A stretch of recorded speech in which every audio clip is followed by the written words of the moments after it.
पति भज विश्वनाथ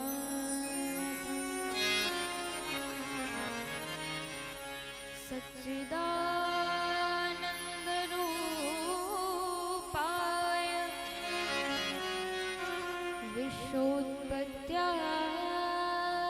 विश्वोत्पत्त्यादिहेतवे तापत्रये विनाशाय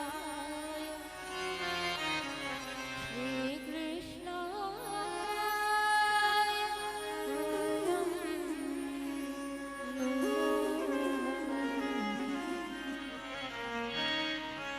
बंसी निभूषित कर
अस्मदाचार्य पर्यन्ता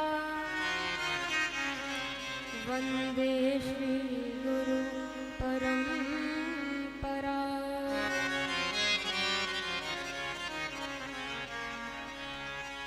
बंदहु श्री तुलसी के चरण जिनकी नो जग का समुद्र मूढ़त लग्यो प्रगट्यो सप्त जहाँ सिय राम कथा रस रसिक प्रभु शंभुनाथ हनुमान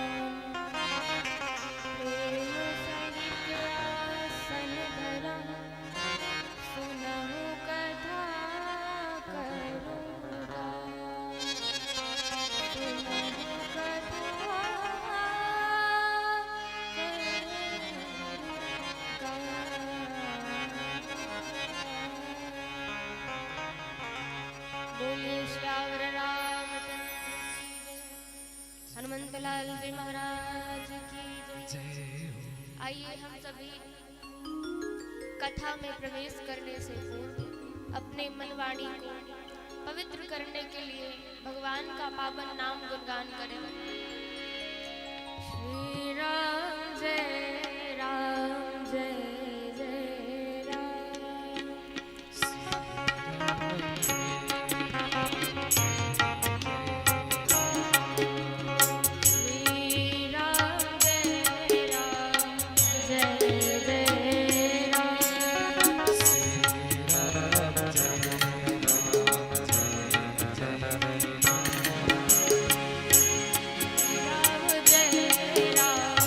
जय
ब्रह्म श्री सीताराम जी के चरणों में वंदन प्रणाम।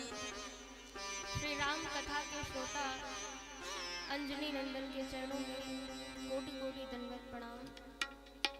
श्रद्धा विश्वास स्वरूप भोलेनाथ मैया पार्वती के चरणों में कोटि कोटि दंडवत प्रणाम।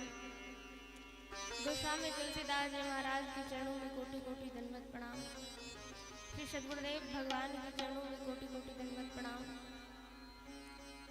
आज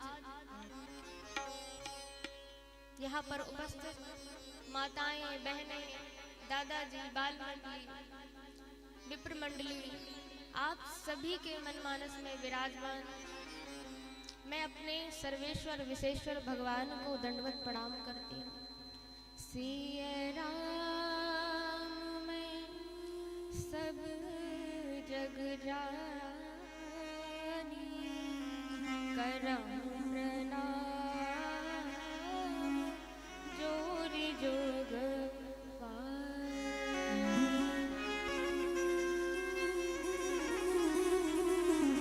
यहाँ पर उपस्थित सभी लोग, माताएं, बहनें, आप सभी ने कल सुंदर तरीके से बड़े आनंद के साथ कलश यात्रा में अपनी सहायता प्रदान की। आप सभी के प्रेम को देखकर हमारा मन बड़ा गदगद हो गया, बड़ा प्रसन्न हुआ आपकी श्रद्धा भक्ति को देखकर। क्योंकि भगवान में हमारा मन लग जाए, भगवान में हमारा चित्त लग जाए ना, ये सौभाग्य की बात है, बड़े भाग्य की बात है। क्योंकि इस सत्संग मंडप में बैठना, ठीक है भैया, हम किसी भाव से, अभाव से, कुभाव से बैठ गए, परंतु जो यहाँ पर बैठ गया और उसका मन भी कथा में बैठ गया, अर्थात भगवान के चरित्रों को सुनने में वह आह्लादित हो रहा है, प्रसन्न हो रहा है, गदगद हो रहा है।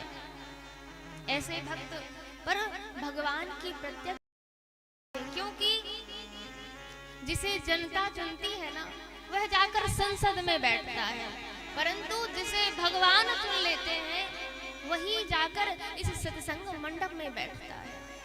तो देखिए, यही बात गोस्वामी तुलसीदास जी ने कही, क्या कहा? अति हरि कृपा जाहि पर हो,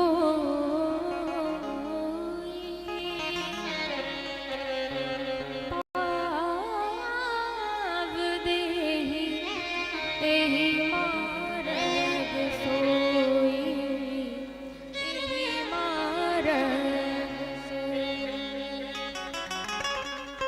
आप सभी के ऊपर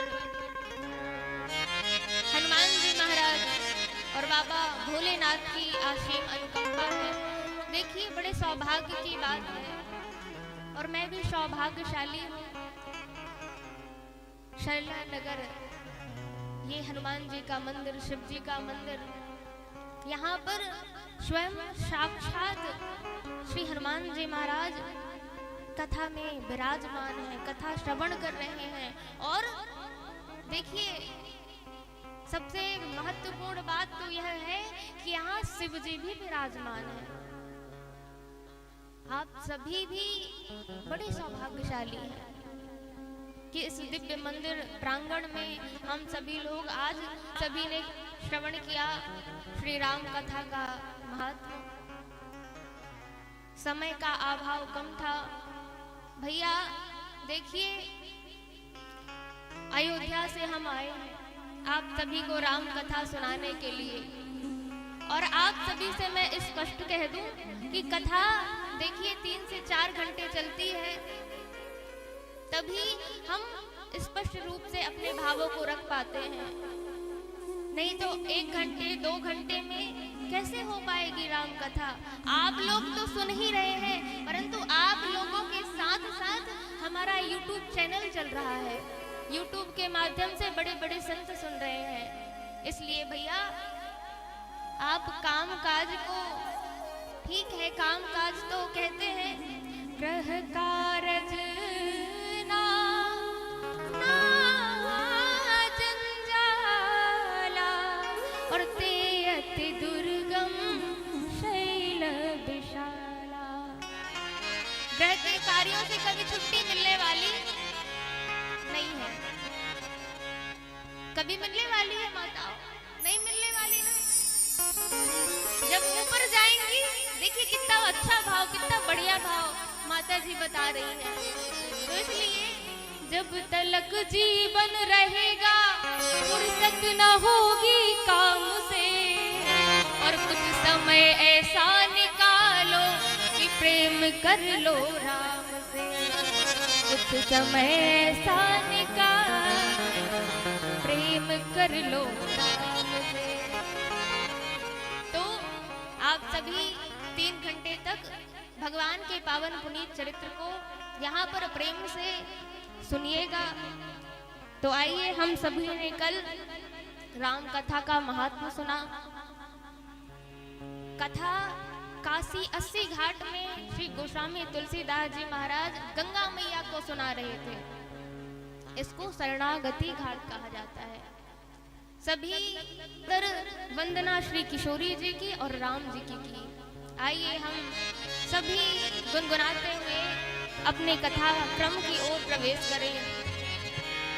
जनक सुता जग जननी जानकी, जनक सुता जग जननी जानकी, जनक सुता जग जननी जानकी, जनक सुता आप सभी लोग गाएं। और ऐसा हमारे संत कहते हैं कि अगर इस चौपाई को सुबह उठकर 4 बार ब्रह्म लीला में कर लिया जाए तो हमारे जीवन की दिशा दशा बदल जाएगी। हम जो कार्य करने जा रहे हैं वह पूर्ण कार्य सार्थक होगा। इसलिए इस चौपाई को हमें गाना चाहिए। जनक सुता जग जननी जानकी, जनक सुता जग जननी जानकी, अतिशय प्रिय करुणा निधान की,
गोस्वामी तुलसीदास जी महाराज ने श्री किशोरी जी की वंदना की है और क्या कह रहे हैं, स्पष्ट कर रहे हैं कि हे महारानी, हे श्री किशोरी जी, आपके चरणों के आशीर्वाद से ही मेरा मन निर्मल होगा।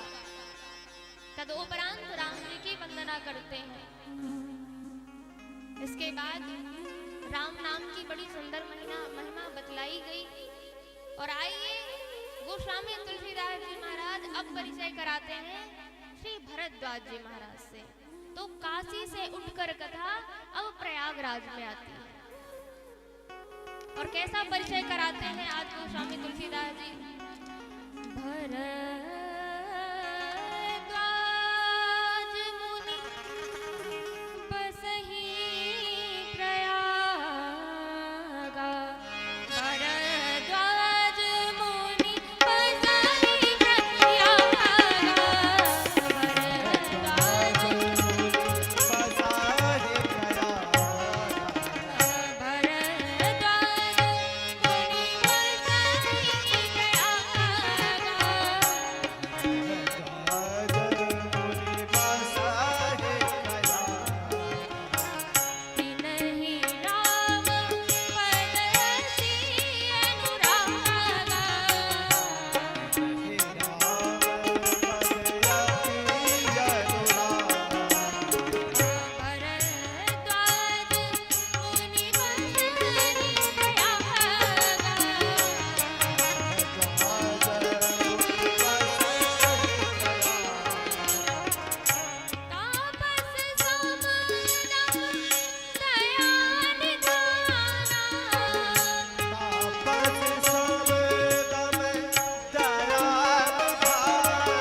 भरद्वाज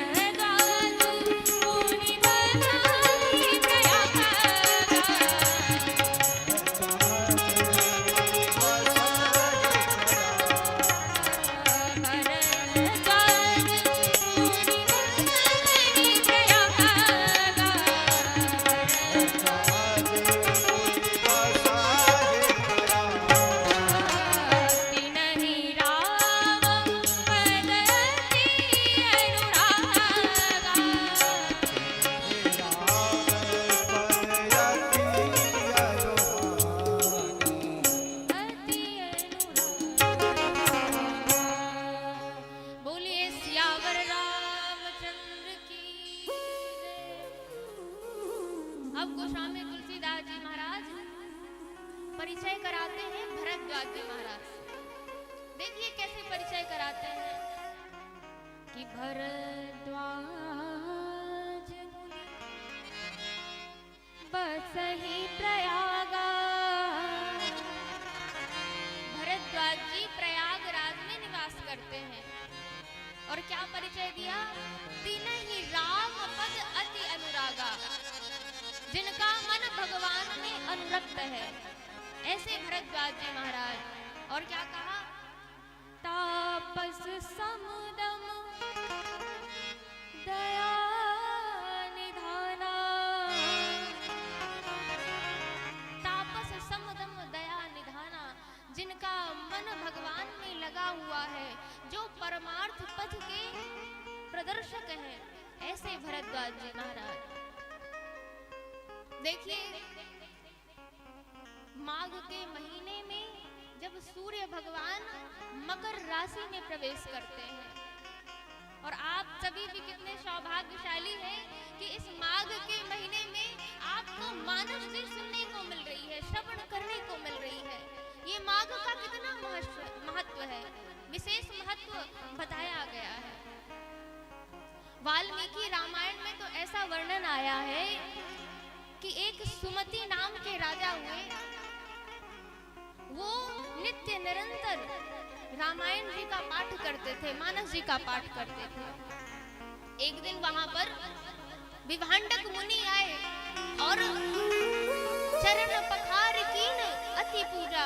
चरण पखार कर अनेक प्रकार से 100 प्रकार से उनका पूजन किया और सिंहासन में विराजमान कर दिया।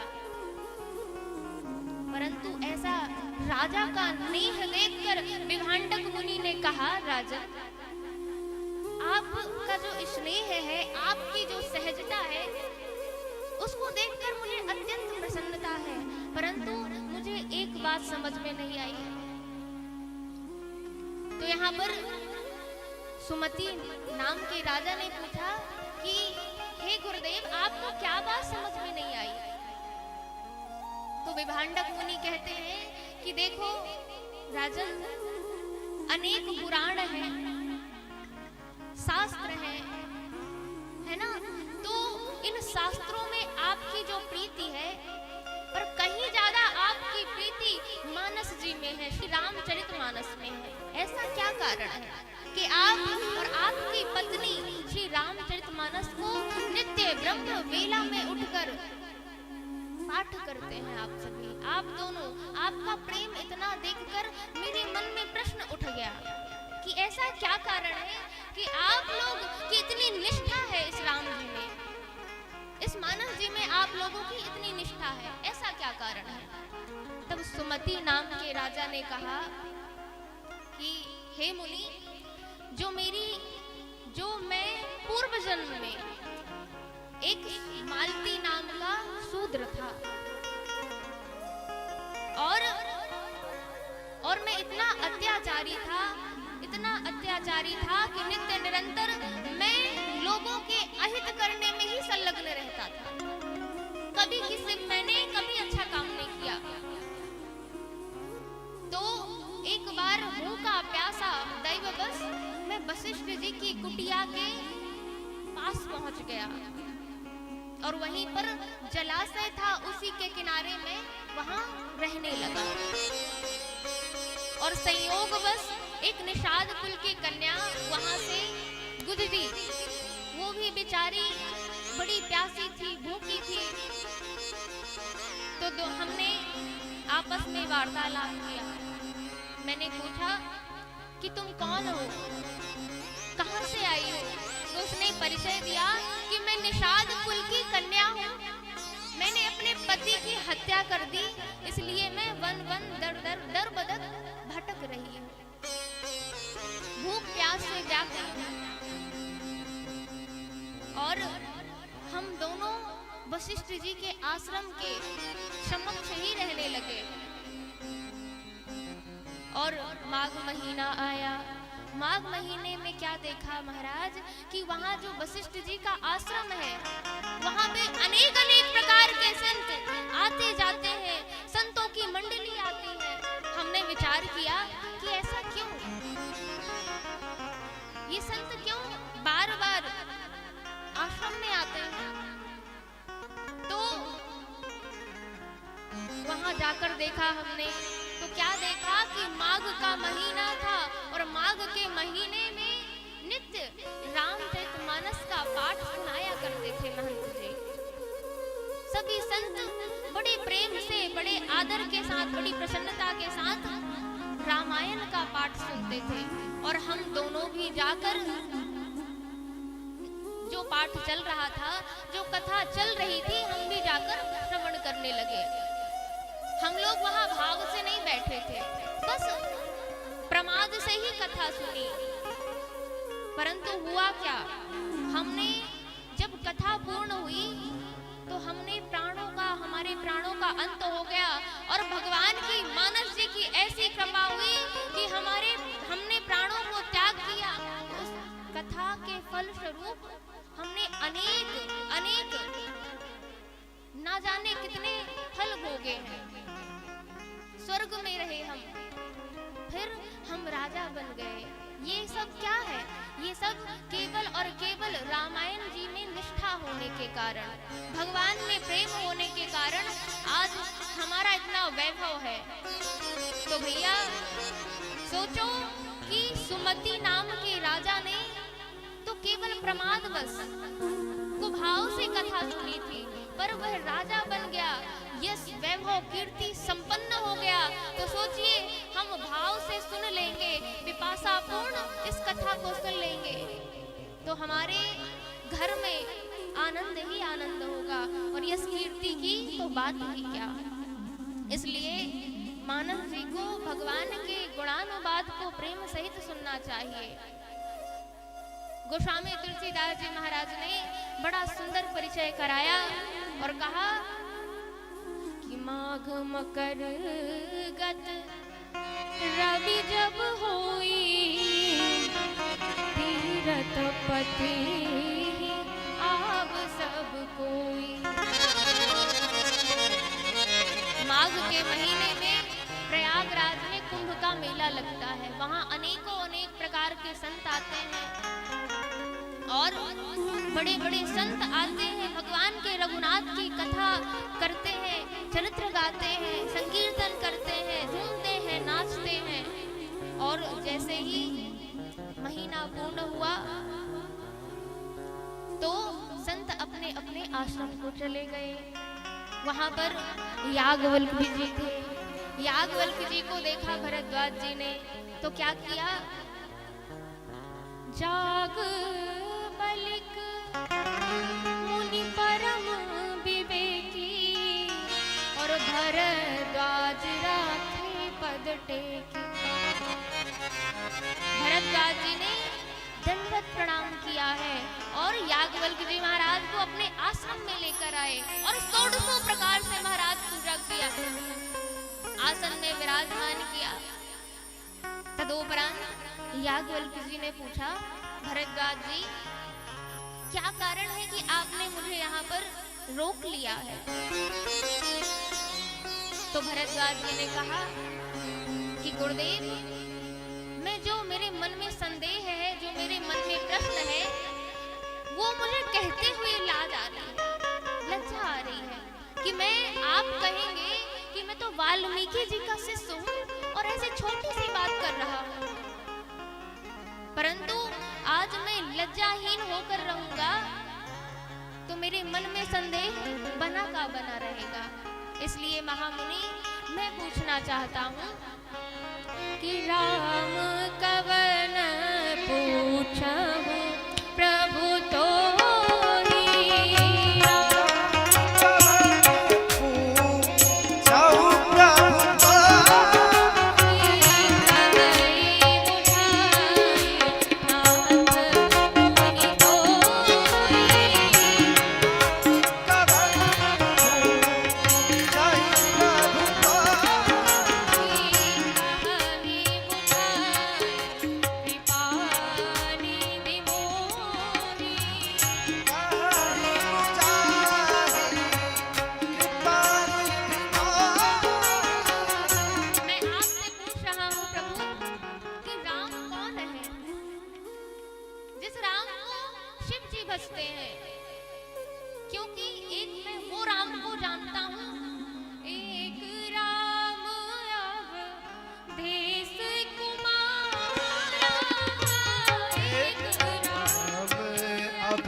हे नाथ, आप मुझे बताइए कि जो अयोध्या नंदन राम है और जिन्हें शिव जी भजते हैं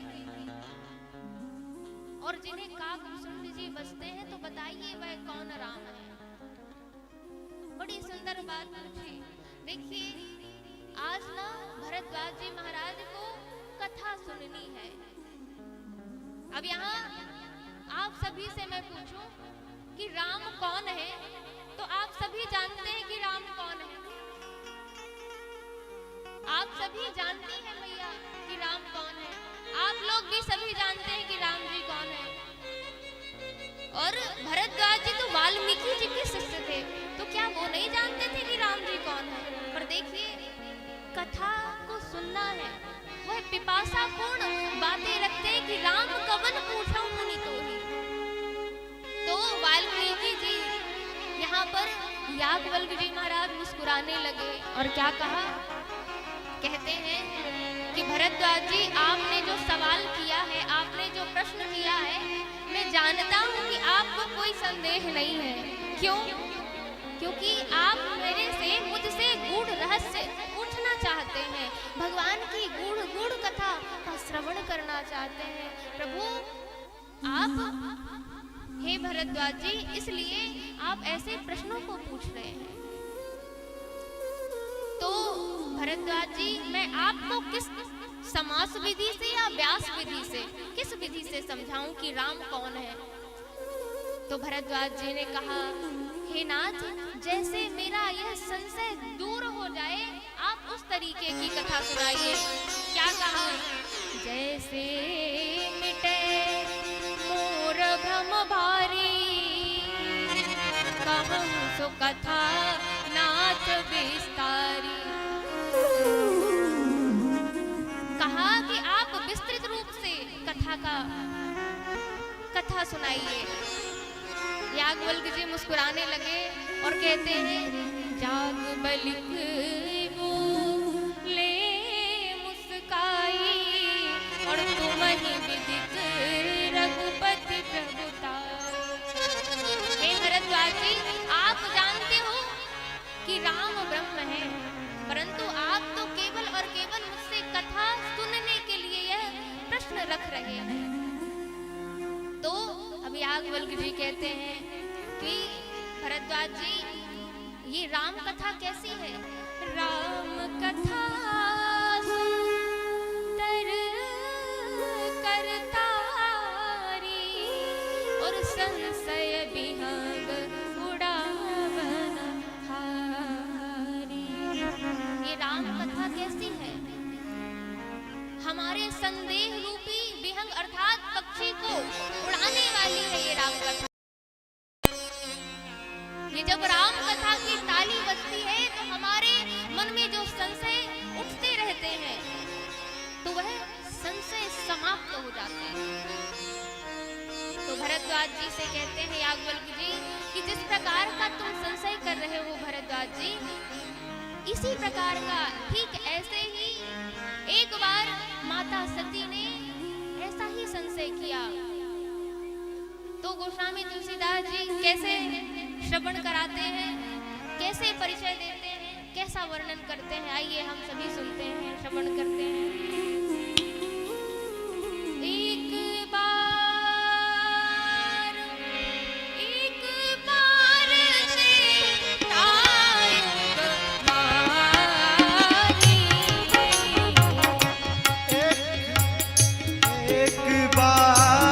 से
रहे थे।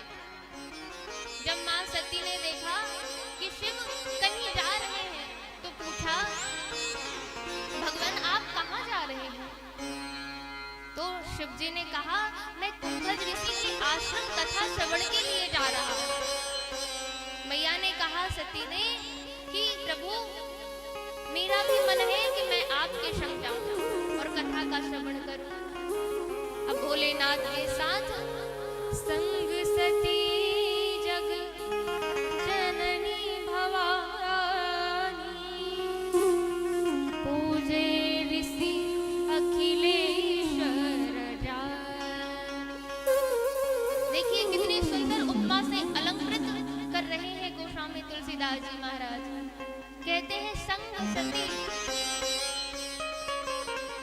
दक्ष की कन्या सती, और संग सती जग की जननी। मां सती को जग जननी कह रहे हैं, जग जननी से उपमा दे रहे हैं। भवानी शिव जी की अर्धांगिनी सती, तीन उपमाओं से अलंकृत कर रहे हैं। और शिव जी और सती जी कुंभज ऋषि के आश्रम में पहुंचे तो क्या, जब ही कुंभज ऋषि ने देखा महाराज प्रसन्न हो गए, दंडवत प्रणाम करने लगे, बड़े प्रसन्नतापूर्ण भाव, और अंदर ले गए आश्रम के आसन में विराजमान किया, पूजन किया है शिव और सती जी का। तदोपरांत कथा कहने लगे। परंतु देखा जाए तो यहाँ पर जो सती जी का मन है ना, अब वो कहकर ही आई थी कि मुझे मेरा भी मन कर रहा है भोलेनाथ कि मैं भी कथा श्रवण करने के लिए जाऊं। परंतु यहाँ पर गोस्वामी तुलसीदास जी वर्णन करते हैं कि मां सती ने कथा का श्रवण नहीं किया। उनके मन में विचार ये है कि जो भोलेनाथ हैं वह तो समुद्र है, वह तो सागर है, और सागर जो अथाह सागर है प्रेम का, ज्ञान का, ये छोटा सा घड़ा अर्थात कुंभज, ये क्या ही कथा सुनाएगा। और हम जैसे ही आए तो इन्होंने पूजन भी किया। क्यों किया? मुझे वह मन में विचार कर रही है कि इसलिए पूजन किया कि भोले बाबा हमसे तो कुछ आता जाता नहीं है, हमसे तो कुछ आता जाता नहीं है, तो आप किसी को बताइएगा मत। ऐसे मन में अनेक अनेक प्रकार के ना जाने क्या क्या विचार कर रही है माता सती। परंतु कथा चल रही है, पर सती जी ने कथा का श्रवण नहीं किया। और ये मैं नहीं कह रही, ये मानस जी में वर्णन है माताओं कि यहाँ पर सती जी ने कथा का श्रवण नहीं किया। राम कथा मुनि परज बखानी, राम कथा मुनि बर्ज बखानी, राम कथा मुनि बर्ज बखानी, राम कथा मुनि बर्ज बखानी, कथा मुनि बर्ज बखानी, सुनी महेश परम सुख पानी, सुनी महेश परम सुख पानी, राम कथा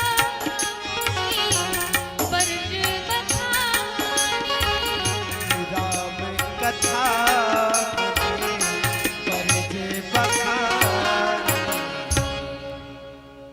यहाँ पर मुनि ने कथा का विस्तार तो किया, प्रसंगों को सुनाया, परंतु सती जी ने नहीं सुना, वह विचार ही कर रही है। अब कहती है भोलेनाथ से कि नाथ, अब मुझे ऐसा लगता है कि अब कैलाश चलना चाहिए। अब मेरा मन कर रहा है कि अपन हम दोनों कैलाश पर चलें, कैलाश की ओर चलें। और जैसे ही सती जी की बात को भोलेनाथ ने सुना, वह दुखित हो गए, व्यथित हो गए कि आज सती के कारण मैं अपने भगवान की कथा से वंचित रह गया। और उसी समय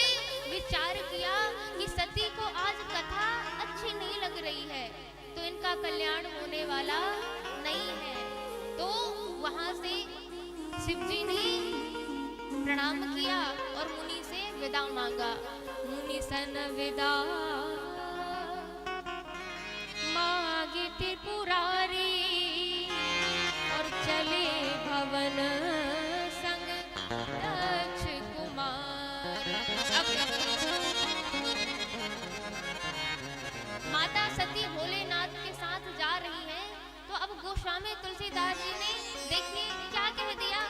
जब आई थी तो 3 उपमाओं से अलंकृत किया कि संग सती जग जननी भवानी, और अब सीधे लिख दिया, क्या लिख दिया, चले भवन संग दक्ष कुमारी।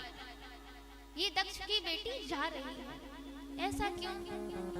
तो किसी ने तुलसी बाबा से पूछा, क्या पूछा कि बाबा आप एक बात बताइए कि जब सती माता कथा श्रवण करने के लिए जा रही थी तो आपने तो ना जाने क्या क्या उपमाएं दे दी, और अब कह दिया कि दक्ष की कुमारी जा रही है, ऐसा क्यों? तो गोस्वामी तुलसीदास जी महाराज क्रोध से जल उठे और कहा, जो मेरे राम का नहीं हुआ वो मेरा कैसे होता? क्या मेरा हो सकता है? जो मेरे राम का नहीं हुआ वो मेरे काम का नहीं है, वो मेरा नहीं हो सकता, इसलिए मैंने दक्ष कुमारी कहा। तुलसीदास जी कहते हैं, जाके प्रिय नाम राम वैदे, जाके प्रिय नाम राम वैदे, जाके प्रिय राम वैदे, जाके प्रिय नाम राम वैदे,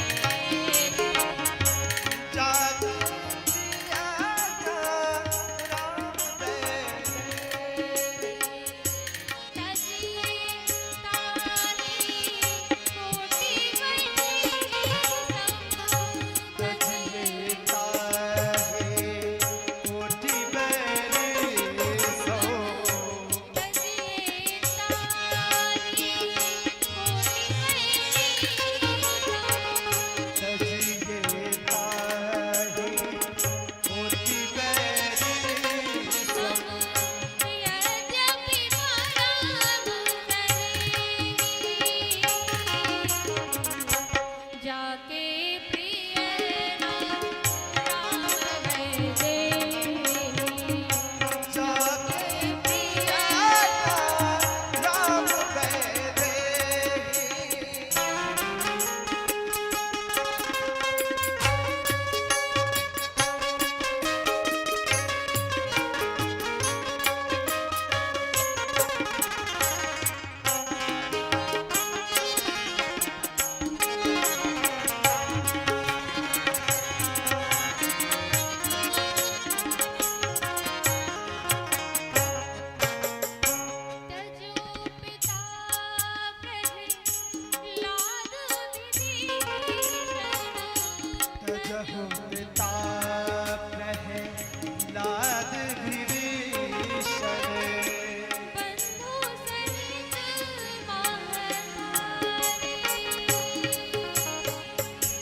भी प्रिय नहीं है। अब शिव जी और सती जी कैलाश की ओर जा रहे हैं। उसी समय भगवान की वनगमन की लीला चल रही थी। जिस समय श्री किशोरी जी का हरण हो गया था और राम जी वन वन में विलाप करते हुए रो रहे थे, विलाप कर रहे थे। और जैसे ही देखा, शिव जी ने मन में गदगद हो गए और कहा कि मुझे भी रघुनाथ जी के दर्शन हो जाए तो मैं भी धन्य धन्य हो जाऊं। परंतु दर्शन कैसे हो, कैसे दर्शन हो? तो यहाँ पर जिस मार्ग से रघुनाथ जी आ रहे थे और उसी मार्ग से शिव जी भी जा रहे थे। और जैसे ही रघुनाथ जी का दर्शन किया, भोले बाबा ने गदगद हो गए, वहीं से प्रणाम किया है और नेत्र में जल भराया। और उसी स्वरूप को माता सती ने देखा तो कहा कि आप इनको देखकर प्रणाम कर रहे हैं। तो शिव जी ने कहा, क्या कहा कि देवी देवी यह पार ब्रह्म है जिसको ऋषि मुनि महात्मा ये सभी भजते हैं ना, ये वही है जिनकी कथा हम सुनकर आए ना, ये वही राम है। जासु कथा कुंभज ऋषि गाई, ये वही राम है। सती जी ने कहा, अच्छा ये वही राम है, तो ये जब ब्रह्म है तो ये रो क्यों रहे हैं? इनकी परिणीता का हरण हो गया, अगर ब्रह्म होता तो रोता विलखता क्यों? ये तो वैसे ही दिव्य दृष्टि से देख लेते, फिर रो क्यों रहे हैं? तीन नृप सुतहि कीन परनामा, कहि सच्चिदानंद परधामा। ये तो आप कह रहे हैं कि पार ब्रह्म है, तो ये कैसे पार ब्रह्म है कि जो स्त्री के वियोग में रो रहे हैं, विलाप कर रहे हैं? तो शिव जी ने अनेक प्रकार से समझाया है, परंतु आज माता सती मानने के लिए तैयार नहीं है। जब अनेक प्रकार समझाया, अनेक प्रकार से समझाया, माता सती समझने के लिए तैयार नहीं है, तो यहाँ पर शिव जी ने कहा, अगर तुम्हारे मन में इतना संदेह है तो तुम एक काम करो कि परीक्षा ही ले लो, जाके परीक्षा ले लो कि ये ब्रह्म है या राजा के बालक है। अब सती जी क्या कहा था शंकर जी ने, जो तुम्हारे मन अति संदेह हो तो किन जाए परीक्षा ले हो, परीक्षा ले। परंतु सती देखो, जो भगवान की परीक्षा लेता है ना, वह कभी कुशलता से नहीं आता। इसलिए तुम परीक्षा लेने तो जा रही हो, तो परीक्षा में करहु तो जतन विवेक विचारी। तुम वही जतन करना, वैसी ही परीक्षा लेना जिसमें विवेक हो। परंतु सती जाती है तो कैसे जाती है, क्या विचार करती है? सती जी विचार कर रही है कि मैं क्या करूं, मैं क्या करूं। उसी समय मन में विचार आया कि सीता जी की तो खोज ही कर रहे हैं राघवेंद्र सरकार, तो क्यों ना मैं सीता जी का ही वेश धारण कर लूं। और उन्होंने सीता जी का ही वेश धारण कर लिया।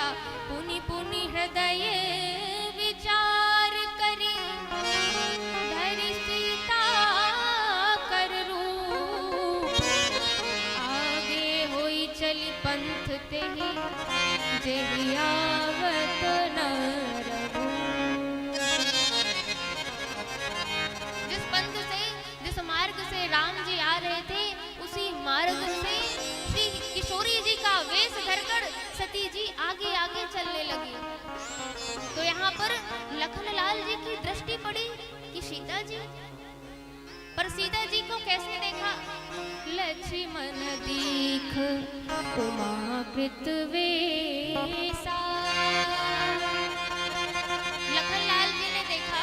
देखिए यहाँ पर विचारणीय बात यह है, बड़े ध्यान से सुनिएगा आप लोग, बड़े ध्यान से सुनिएगा आप लोग कि लखनलाल जी ने यहाँ क्या देखा? लक्ष्मण दीख उमाकृत वेशा। उमा किसे कहते हैं? उमा पार्वती जी को कहा जाता है। तो ये तो सती है, जिनका जन्म नहीं हुआ, लखन जी महाराज उनको देख रहे हैं। ना सीता के वेश में देखा, ना सती के वेश में देखा। तो एक व्यक्ति ने पूछा कि महाराज देखो, राम जी आगे आगे चल रहे हैं, तो बात समझ में आई कि कभी कभी ऐसा हो जाता है कि आगे वाला व्यक्ति सामने वाले व्यक्ति को नहीं देख पाता।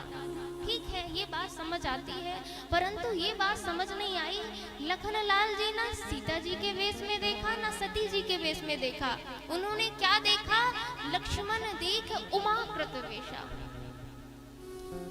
तो यहाँ पर गोस्वामी जी ने उत्तर क्या दिया कि देखो भैया, जो भगवान के भजन में लगा रहता है, ये क्या है? लखन जान की सहित प्रभु राजत परन कुटीर, और भगत ज्ञान वैराग्य प्रभु सोहत धरे शरीर। भगत ज्ञान वैराग्य जनु सोहत धरे शरीर। ये भक्ति सीता जी है, ज्ञान स्वरूप राघवेंद्र सरकार है, और वैराग्य स्वरूप लखनलाल जी है। तो जो भगवान को मानता है, पूजता है, और लखनलाल जी वैराग्य स्वरूप है, तो महाराज ऐसे वैराग्य स्वरूप की दृष्टि इतनी प्रखर होती है कि वह एक जन्म का तो क्या, आगे आने वाले जन्मों का भी सारा प्रकरण देख लेता है। इसीलिए वैराग्यवान श्री लखनलाल जी महाराज ने देख लिया कि सती की इस क्रिया से वह अपने तन का त्याग कर देंगी और आगे चलकर वह उमा का रूप धारण करेंगी। इसलिए यहाँ पर क्या लिखा गया? लखनलाल जी ने देखा लक्ष्मण दीख उमाकृत वेशा। तो वैराग्यवान लखनलाल जी महाराज ने क्या देखा कि यह उमा, क्योंकि ये सती तन का त्याग करेंगी और अंत तो गत्वा उमा का वेश धारण करेंगी। इसलिए लक्ष्मण दीख उमाकृत वेशा। आगे यहाँ पर जैसे ही मैया सती आगे बढ़ती हैं और राम जी की दृष्टि जब राम जी समक्ष आ जाते हैं, तब राम जी प्रणाम करते हैं। कैसे प्रणाम करते हैं? यहाँ पर राम जी कहते हैं कि मैं दशरथ नंदन राम आपको प्रणाम करता हूँ, परंतु कहा हूँ बहोरी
यहाँ पर संकेतात्मक रूप में ऐसा वर्णन है कि यहाँ पर राम जी महाराज ने ऐसा क्यों कहा कि कहा बहोरी कहा प्रसुकेती।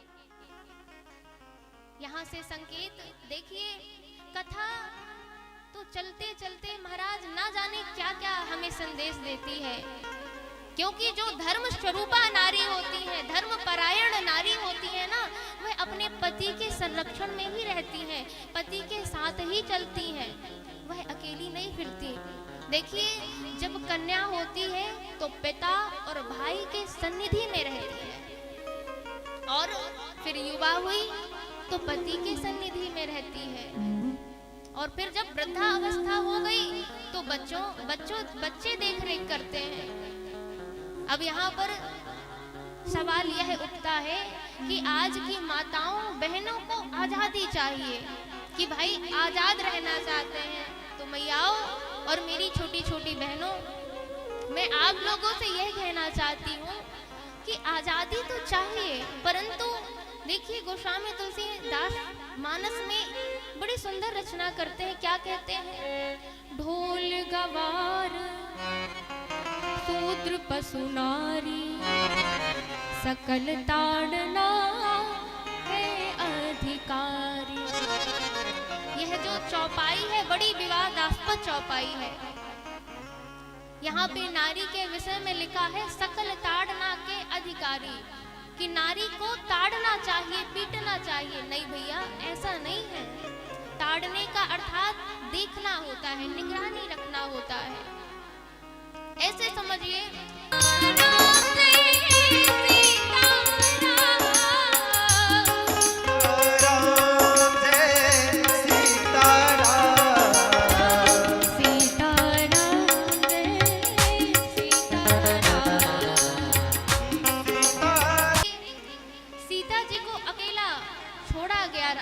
तो क्या हुआ? हरण हो गया। तो भैया यहाँ पे संकेत यह मिलता है कि स्त्री को कभी अकेला नहीं छोड़ना चाहिए, वह पति की सन्निधि में या पिता की सन्निधि में रहे। तो यहाँ पर कहते हैं कि कहा वो बहोरी कहाँ वृषकेतु विपिन अकेली फिरहु के ही हेतु। और जैसे ही इन वचनों को सुना आज सती जी ने, तो वह थर थर कंपित कांपने लगी कि मुझसे इतना बड़ा अपराध हो गया। मैं शंकर कर कहा न माना, निज अज्ञान राम पर आना। मैंने भोले मात का कहना ना माना और अपने निज अज्ञानता वश में यहाँ चली आई। मेरे से इतना बड़ा दोष हो गया, आज कंपित हो रही है, थर थर कांप रही है कि अब मैं क्या जवाब दूंगी भोलेनाथ को। मैं अब क्या बोलूंगी उनसे कि मैंने कैसे परीक्षा लिया। आप अपनी आंखों को बंद कर लेती हैं माता सती, और जैसे ही बंद करती हैं पुनः वह आंखें खोलती हैं तो क्या देखती हैं कि हर जगह उन्हें लखनलाल जी और श्री किशोरी जी के साथ राघवेंद्र सरकार दिख रहे हैं। चारों तरफ यही दृश्य दिख रहा है, भगवान की अनुपम माधुरी का वह दर्शन कर रही है। फिर आंखें बंद कर लेती हैं, उनके नेत्र सजल हो गए आज कि मैं भोलेनाथ से क्या कहूंगी जाकर। और पुनः आंखें खोली तो वहां पर कोई नहीं था। मार्ग में आगे बढ़ी और वह विलाप करती जा रही है, रो रही है कि मुझसे इतना बड़ा दोष हो गया है आज। मैंने भोलेनाथ का कहना ना माना और मैं अपने अज्ञानतावश परीक्षा लेने के लिए चली आई। जैसे ही भोलेनाथ ने देखा है, क्या देखा? भोलेनाथ तो जानते थे कि जो गुरु का, भगवंत का, जो गुरु की और भगवंत की परीक्षा लेता है वह कभी कुशलता से लौट ही नहीं सकता। तो मुस्कुराते हुए भोलेनाथ ने कहा, देवी कहो कुशल हो? सती जी ने मुस्कुराते हुए कहा, हाँ मैं तो कुशल हूँ। अरे भगवान की परीक्षा लेने गई थी और तुम कुशलता से आ गई, तो बताओ सती तुमने किस प्रकार से परीक्षा ली? लीन परीक्षा कवन विधि? क्योंकि जो भगवान की परीक्षा लेता है वह कुशलता से लौट ही नहीं सकता। परंतु सती तुम अगर कह रही हो कि मैं कुशलता से आई हूँ तो सत्य कहना, तुम सत्य कहना कि तुमने किस विधि से परीक्षा ली। तो सती जी कहती हैं, कछु ना परीक्षा लीन गोसाई, लीन गोसाई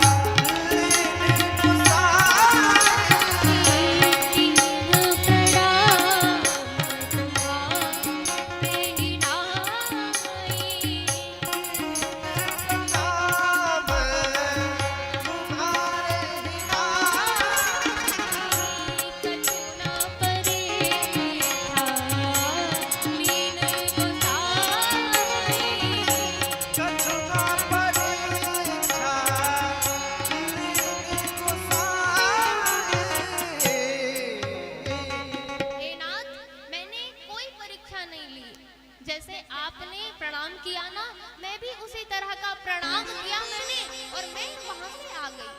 अच्छा सती, जब तुम्हें प्रणाम ही करना था तो तुम तो मेरे साथ थी, मेरे संग थी, तभी प्रणाम कर लेती। और भगवान ने, भोलेनाथ ने विचार किया कि भैया कुछ दाल में काला है, इसीलिए सती जी कह रही है कि कीन प्रणाम तुम्हारे नाई। क्यों? अगर प्रणाम ही करना था तो तुम तो मेरे साथ थी, संग थी, तभी प्रणाम कर लेती। तुम्हारा मन जाते जाते कैसे बदल गया कि तुमने केवल ऐसी परीक्षा ली, केवल तुम प्रणाम करके आ गए। और तब शंकर देखे धरी ध्याना, सती जो कीन चरित सब जाना। भोलेनाथ ने समाधि लगाई और ध्यान में देखा कि सती ने सीता जी का, मेरी माता का वेश धारण किया है। सती कुछ कहा नहीं, पर मन ही मन कहते हैं कि सती तुमने इतना बड़ा दोष कर दिया, तुमने मेरी माता का स्वरूप धारण कर लिया, अब मैं तुम्हें अर्धांगिनी रूप में कैसे मानूं।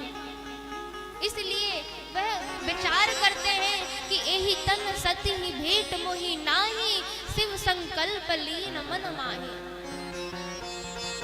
अब इस शरीर से, इस देह से अब सती तुमसे भेंट नहीं होगी मेरी। यह संकल्प लिया और संकल्प लेते ही महाराज गगन गिरा हो गई, देवता जय जयकार करने लगे और क्या कहते हैं, चलत गगन भई गिरा सुहाई, और जय महेश भली भगति दृढ़ाई। शिव जी आप धन्य हैं, धन्य हैं, धन्य हैं। आपके जैसे संकल्प, आपके जैसे प्रतिज्ञा और कौन कर सकता है। आपका स्नेह प्रेम देखकर हम आपकी जय जयकार करते हैं। और देवता पुष्पों की वृष्टि करने लगे शिव जी के ऐसे संकल्प को देखकर। आज और सती जी ने कहा, महाराज आपने कौन सा प्रण ले लिया है, आपने कौन सा संकल्प ले लिया है। अब सती तो जानती ही थी कि शायद इन्होंने मेरा त्याग कर दिया है, बड़ी दुखित है, परंतु बार बार पूछती हैं। तो यहाँ पर शंकर जी ने कहा, क्या कहते हैं शंकर जी कि सती मुझे एक बहुत ही सुंदर प्रसंग याद आ रहा है, जो इतिहास में वर्णन है, मैं आपको वही प्रसंग सुनाता हूँ। तो यहाँ पर शिव जी का जो कथा का वर्णन कर रहे हैं, कथा सुनाना महत्वपूर्ण नहीं है, सती जी के वचनों से, सती जी के प्रश्नों से बचना, इसलिए वह कथा सुनाने लगे आज सती जी को। परंतु सती जी ने विचार किया, कोई बात नहीं, हम घर में तो माताओं की ही चलती है। देखो पति कितना भी बड़ा कलेक्टर क्यों ना बन जाए, पर पत्नी के सामने उसे झुकना ही पड़ता है। अब पत्नियों की तो आदत होती है। अब देखिए पति देव तो काम में चले जाते हैं, ड्यूटी में चले जाते हैं, और जब ही पति देव भोजन के लिए बैठे तभी माताओं ने सारे दिन की जो भी त्रुटियां हैं, जो भी गलतियां हैं, सुनाना प्रारंभ किया। तो यहाँ पर वही विचार सती जी ने किया कि चलो कोई बात नहीं, अभी तो मैं कथा सुन लेती हूँ, परंतु घर जाने के बाद आपकी नहीं मेरी ही चलेगी, तो वहां तो मैं पूछ ही लूंगी। और जैसे ही भोलेनाथ कैलाश पहुंचे हैं, भोलेनाथ ने अखंड समाधि लगा लिया और अपने स्वरूप को संभालते हुए, सहज स्वरूप को संभालते हुए अखंड समाधि लग गई। और भोलेनाथ की तो बात ही क्या करना, भगवान में इतना स्नेह है, भगवान में इतना उनका प्रेम है कि आज उन्होंने सती का त्याग कर दिया। कैसी दृढ़ निष्ठा है भोलेनाथ की। शिव नाम की महिमा का वर्णन ही क्या करना, और बड़ा ही सुंदर भाव। शिवनाथ तेरी महिमा जगती लोक गाए। शिवनाथ तेरी महिमा जगती लोक गाए।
सबसे न्यारा तुझको नाम में हमारा। लाए तेरे द्वारे दर्शन की कामनाएं। लाए है तेरे द्वारे दर्शन की कामनाएं। भोलेनाथ तेरी महिमा जग तीन लोक गाए। भोलेनाथ तेरे महिमा जब लोक गाए।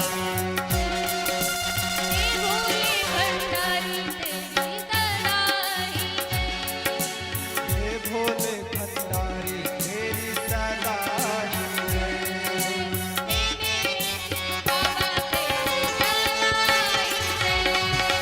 हे भोले भंडारी तेरी सदा ही जय।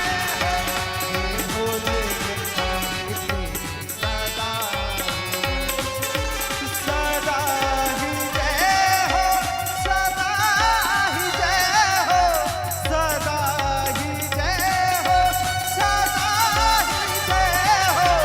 हे भोले भंडारी तेरी सदा ही जय हो। हे भोले भंडारी तेरी सदा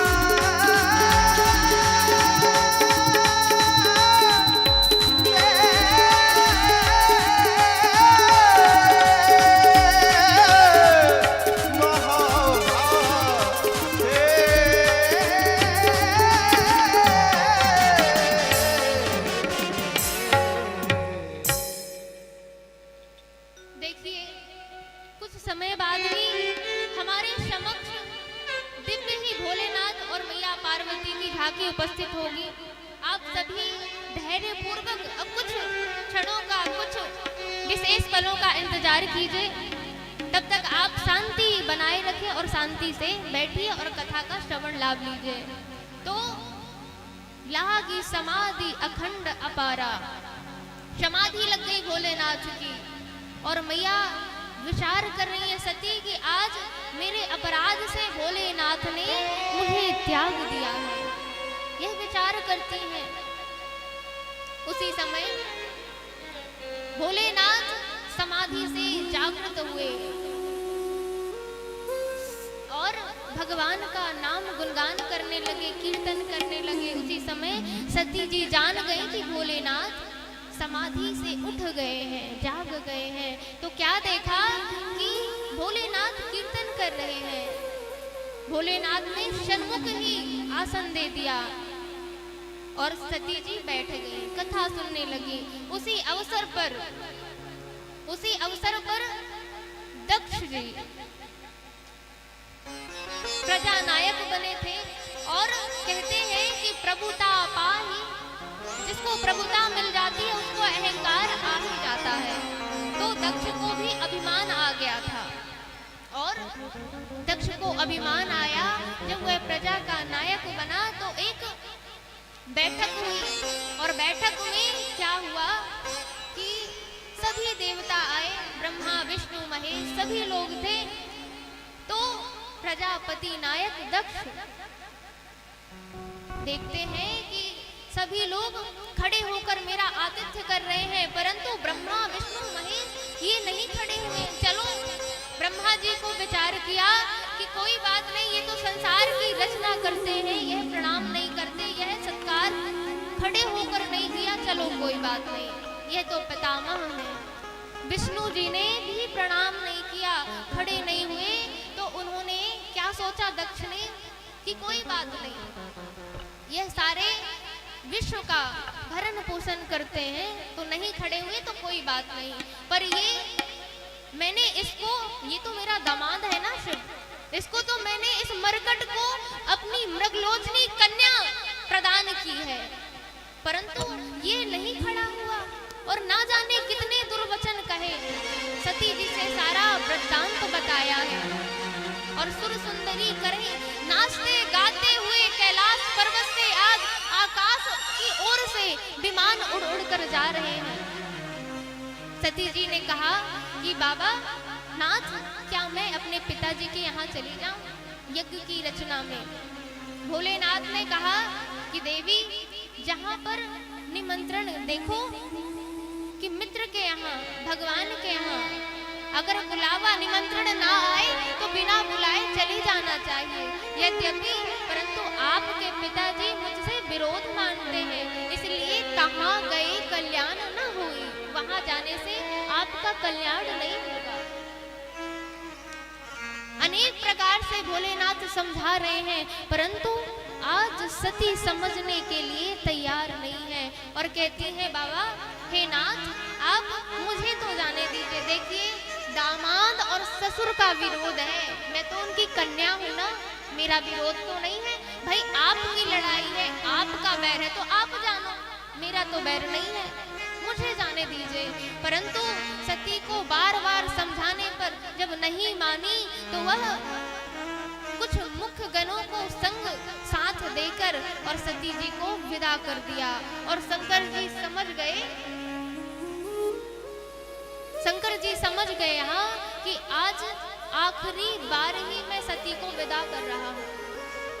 अपने मुख्य गणों के साथ सती जी को विदा कर दिया और जैसे ही विदा किया, क्या देखती है? माता को देखती है। माता बड़े प्रेम से मिलती हैं, परंतु उनकी बहनें मुस्कुराते हुए मिलती हैं, बड़ी ही मुस्कुरा रही, बहुत मुस्कुरा रही। अरे सती, क्या तुम्हें भी काट गया था? निमंत्रण तुम्हें भी भेजा गया था? बहुत हंस रही है आज उनकी बहनें कि आज सती, तुम्हें तो मुझे लगता है बुलाया नहीं गया था, फिर भी तुम आई हो, तो चलो यज्ञ की रचना देख लो। और यज्ञ की रचना जैसे ही सती जी जा रही है देखने के लिए, तो क्या देखा आज कि यहाँ पर हर एक देवता का स्थान दिया गया है, पर भोलेनाथ का स्थान नहीं दिया गया कहीं भी। और वह यह देखकर जल उठी आज कि अनेक छोटे से छोटे देवता का भी आज आसन दिया गया है, पर मेरे प्राणनाथ भोलेनाथ का आसन नहीं दिया गया है। और जल उठी और क्या कहती है?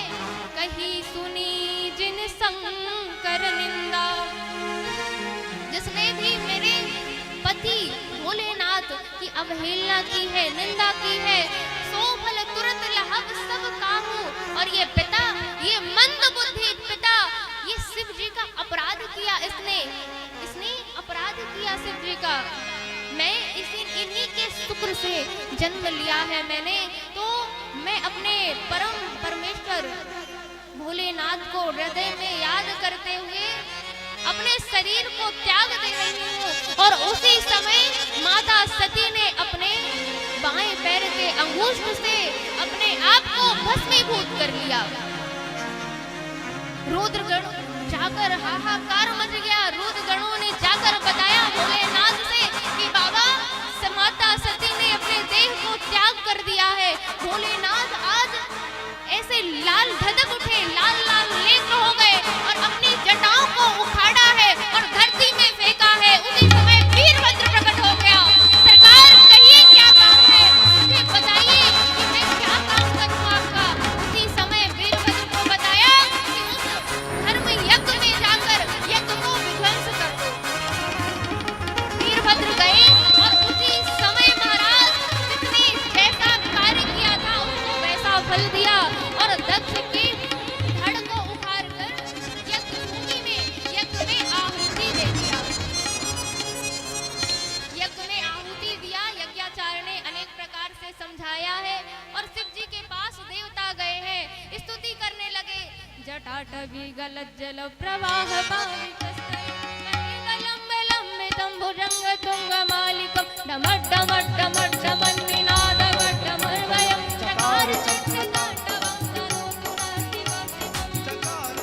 तांडवम तरोतु न शिवा शिवम चकार चक्र तांडवम तरोतु न शिवा शिवम जटाकटा चंद्र मन्निलिम निर्जरी विलोलनी दिवल्लरी विराजमान मूर्धन जगत जगत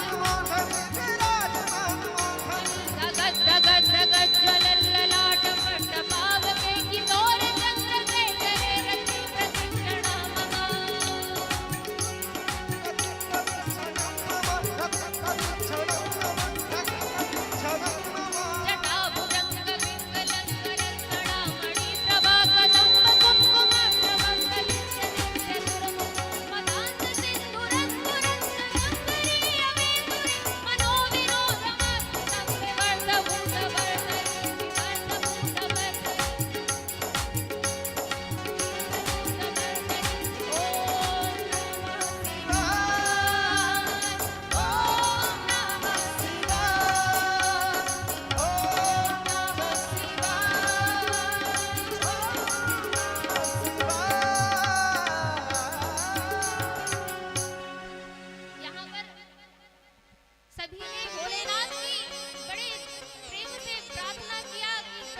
की रक्षा की है।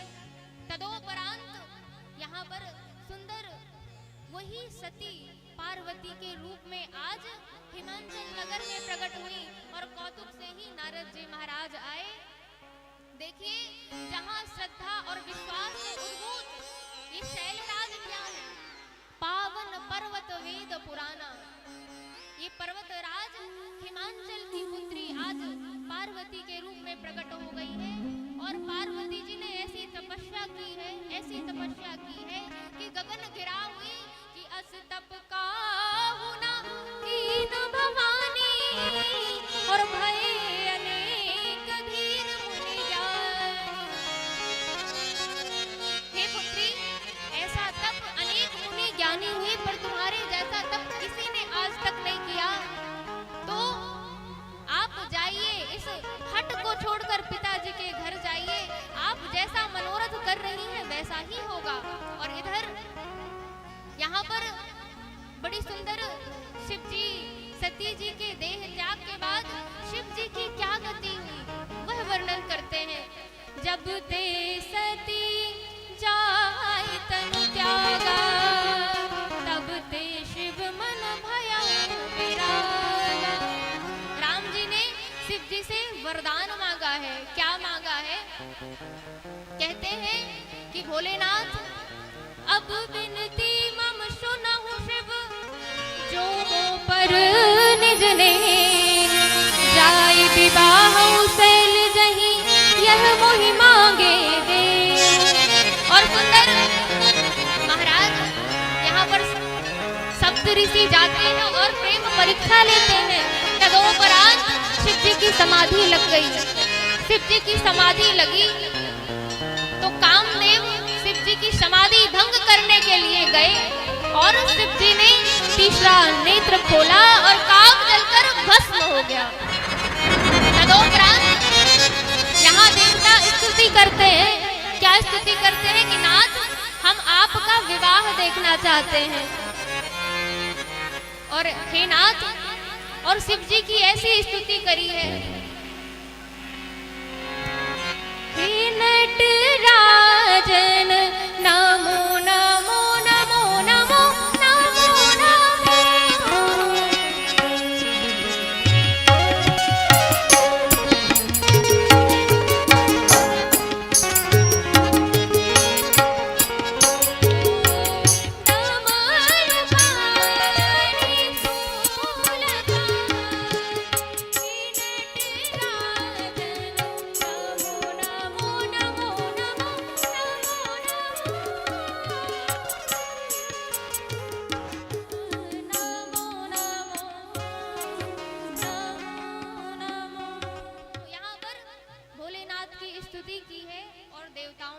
प्रभु, हम आपका विवाह देखना चाहते हैं।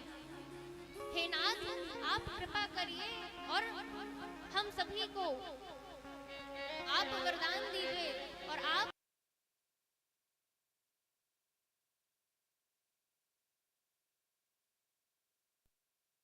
देवताओं को कहते हुए कि जाइए आप विवाह की तैयारियां कीजिए।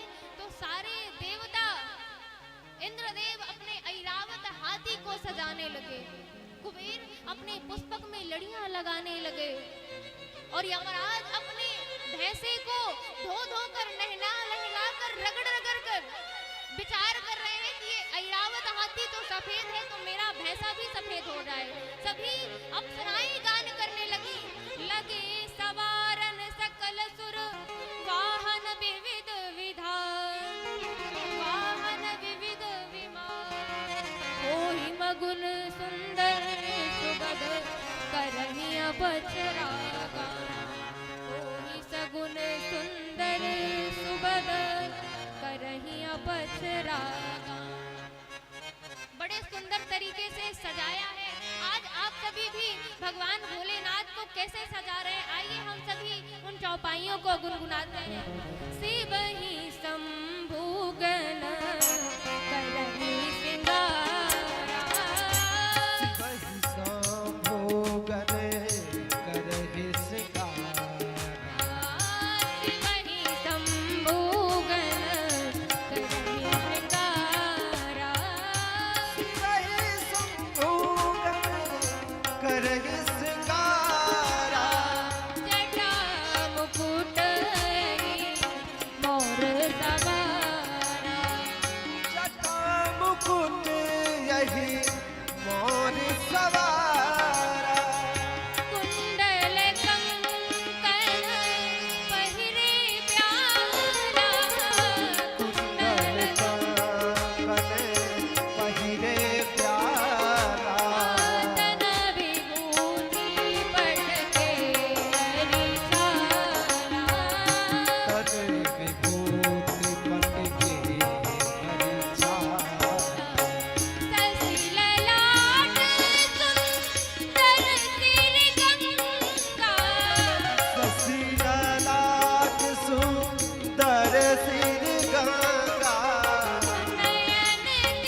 लगाया जाता है तो मोर सजाया और बड़े सुंदर तरीके से महाराज मोर लगाया। कैसा मोर होता है? नंदी ने कहा कि वह लटकता रहता है वह मोर। महाराज नंदी ने सर्पों को उठाया और मोर बना दिया। कुंडल कंकन पहरे व्याला, कुंडल बिच्छुओं को कुंडल बना दिया, छोटे छोटे सर्पों को और वासुकी नाग को जनेऊ बना दिया। महाराज बड़े सुंदर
हर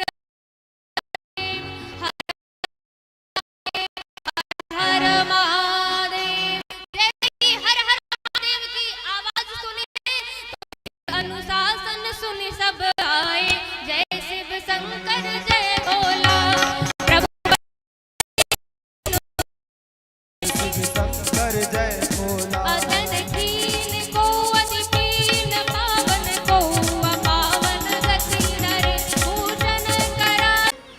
तो किसी ने कहा, भोलेनाथ ने कहा मेरी जो सासू माँ है ना वह ज्ञानी है, वह जानती है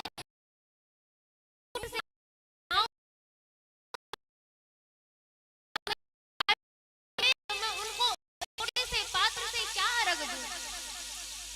और वह जानती है कि दीपक एक छोटा सा दीपक, उनकी ललाट में तो चंद्रमा शोभायमान हो रहा है, तो मैं एक छोटे से दीपक से उनकी क्या आरती उतारूं।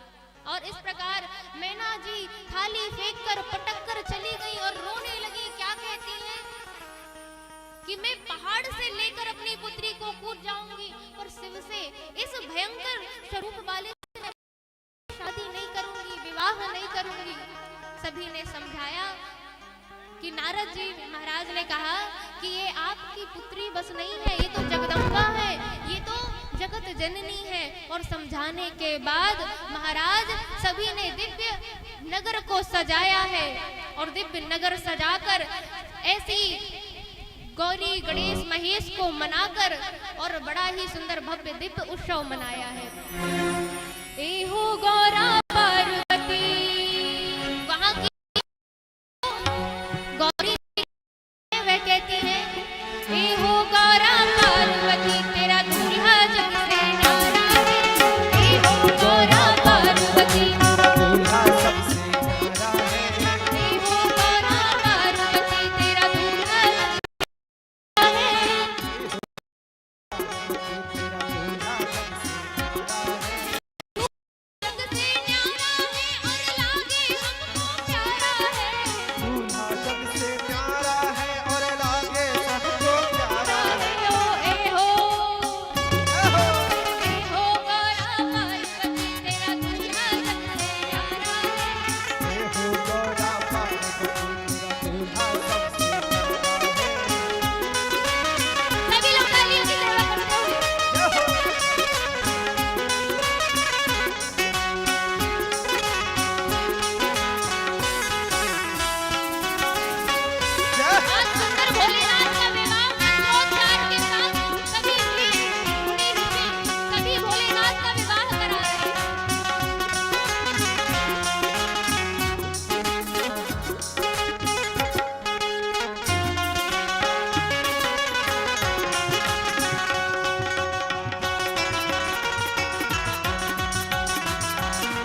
लगाते हैं।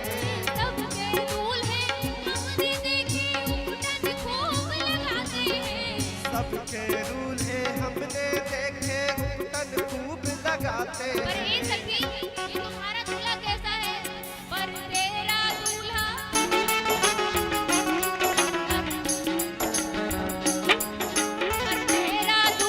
हमने देखा बस रमा के आया है। ओ दूल्हा बस रमा के आया है। ओ गौरा पार्वत, तेरा दूल्हा सबसे प्यारा है। ए हो गौरा पार्वत, तेरा दूल्हा सबसे प्यारा है।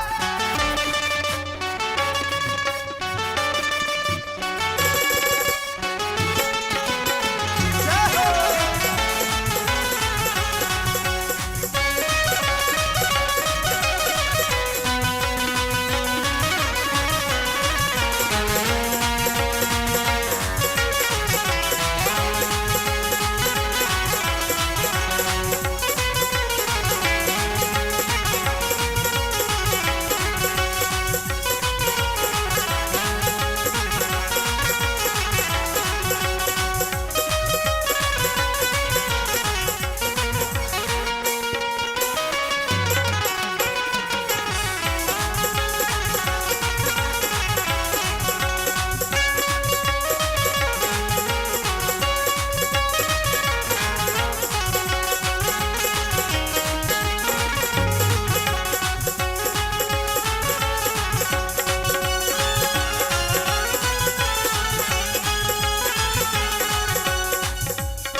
बोलिए भोलेनाथ की जय। इस प्रकार से मुनि अनुशासन गणपति पूज्य शंभु भवानी को सुनि संशय करि जनि सुर अनादि जिय जान। गौरी गणेश की पूजा की गई। तदोपरांत पानी ग्रहण जब कीन महेशा, किए हर से सब सकल सुरेशा। वेद मंत्रों का उच्चारण होने लगा। वेद मंत्रों का उच्चारण होने लगा। ओम हरि ओम स्वस्ति न इंद्रो वृद्धः सर्वाः स्वस्ति नः पूषा विश्ववेदाः स्वस्ति नस्तार्क्ष्यो अरिष्टनेमिः स्वस्ति नो बृहस्पतिर्दधातु बृहद्स्वा मरुतः आज कृष्णमातरः सभी लोग एक एक करके भोलेनाथ का पूजन कर ले। विदधे को जगन्मयः अग्निर्जिह्वा मनवः सूरचक्षुषो विश्वेनो देवा अवसागमन्यः। ॐ सर्वमङ्गलमाङ्गल्ये शिवे सर्वार्थसाधिके शरण्ये त्र्यम्बके गौरी नारायणे नमोस्तुते।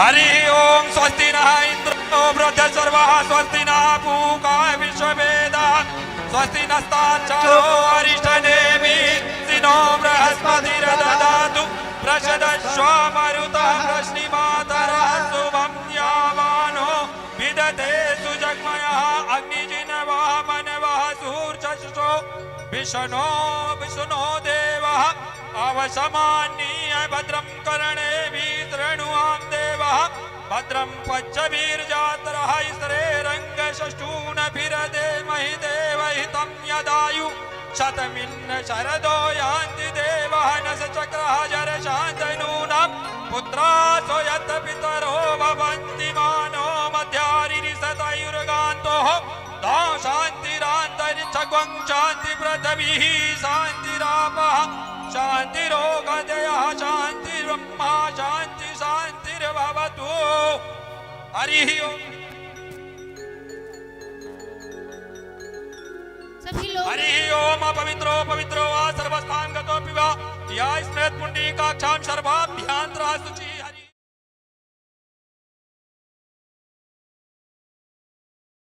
अस्मन्यं पुनः शुचि केशवाय माधवाय गोविंदाय नमः हरि ओम हरिद्रादिवंदम माल्याधीनं सुगंधिनी माल्यहर्तानि च प्रतिगतां थोड़ा सा स्नानार्थं प्रतिगतां च समर्पयामि नमः शंभवाय च नमः शिवाय हाँ पहले से पकड़ हल्दी ना सिंदूर हल्दी मत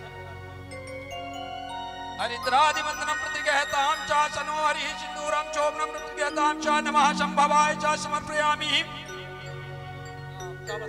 हरि ओम अच्युत शिशूर श्रेष्ठः कुकु भक्तः भक्तानां ग्रहणां परमेश्वरम् अच्युतां च समर्पयामि माल्याधीनं सुगंधिनी माल्यहर्तानि च पुष्पं प्रतिगतां च समर्पयामि नमः शंभवाय च नमः शिवचराय च पैर पकड़ी एक बार के 3 बार हरि ओम वराय नमः वरक्षण कमलेभ्यो नमः वराय नमः वर्षण कमलेभ्यो नमः वराय नमः वर्षण कमलेभ्यो नमः कन्या के ओम कन्याय नमः कन्निका चरण कमलेभ्यो नमः कन्याय नमः कन्निका चरण कमलेभ्यो नमः कन्याय नमः कन्निका चरण कमलेभ्यो नमः आसमानीय पुनाशुचि केशवाय माधवाय गोविंदाय नमः टीका लगा दिया हरिद्रादिवंदनं प्रतिगतां च समर्पयामि नमः शंभवाय च नमः शिवचराय च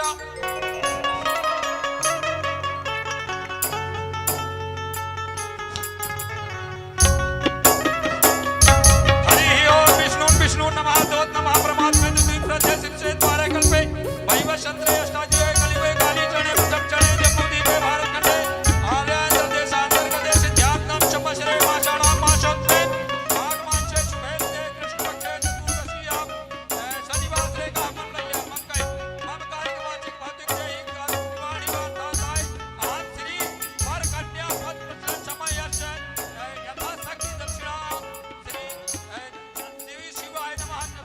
समर्पयामि शांता सिद्धार्थ प्रमाण सहितं श्रीमन्महागणाधिपते नमः लक्ष्मी नारायणेभ्यो नमः उमा महेश्वराभ्यो नमः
सुख होत नारी नर के नाउन मृग नैनी हंस हंस के कहने लगी लई हो मनेग तब उठन दई होवर को। और इतने में भोलेनाथ ने जैसे ही सुना तो भोलेनाथ ने जो यहाँ पर कंकन स्वरूप नाग बंधा हुआ था वही नाग नाउन को दे दिया। तो क्या हालत हुई, तीनों है नाग तीनों है नाउन को और मारी फुफकार तो भाग चाली घर को।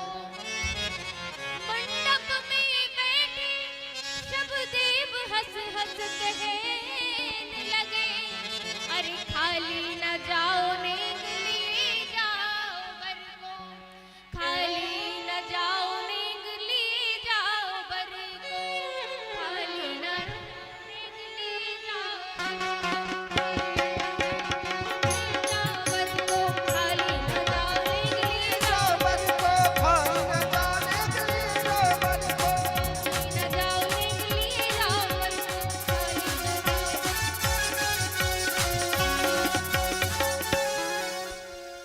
इस प्रकार से सुंदर विवाह उत्सव मनाया जाता है। आइए दो बार नाम संकीर्तन के साथ वाणी को विराम। श्री राम जय राम जय जय राम। जय राम जय जय राम। श्री राम जय राम जय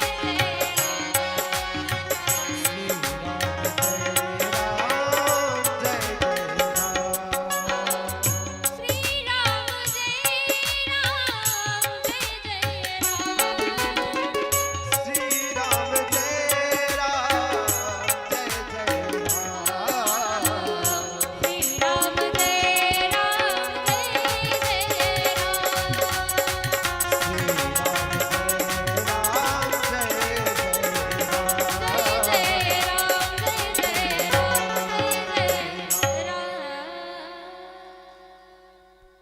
एक बार पुनः आप सभी को मेरा जय श्री राम।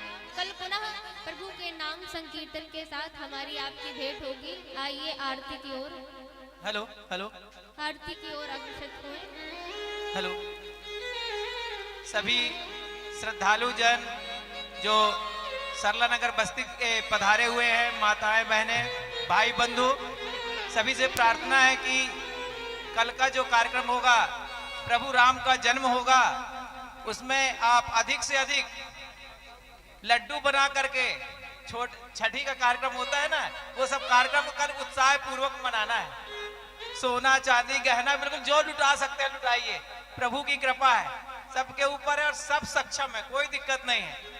निवेदन है कि सबका कार्यक्रम है, ये जन कल्याण के लिए कार्यक्रम आयोजित हुआ है। भक्ति भावना आपके अंदर बढ़े, इसलिए सभी लोग अपने इष्ट मित्रों के सहित नगर में एक दूसरे को बुला करके ले करके प्रभु के जन्म के अवसर पर सभी को उपस्थित होना है। हमारे लिए बहुत ही सौभाग्य है कि यहाँ पर राम कथा का आयोजन चल रहा है। सभी लोग तन मन धन तीनों का सहयोग दे करके कार्यक्रम को सफल बनाएं। जय श्री राम। आरती में आप सभी लोग खड़े हो जाएं।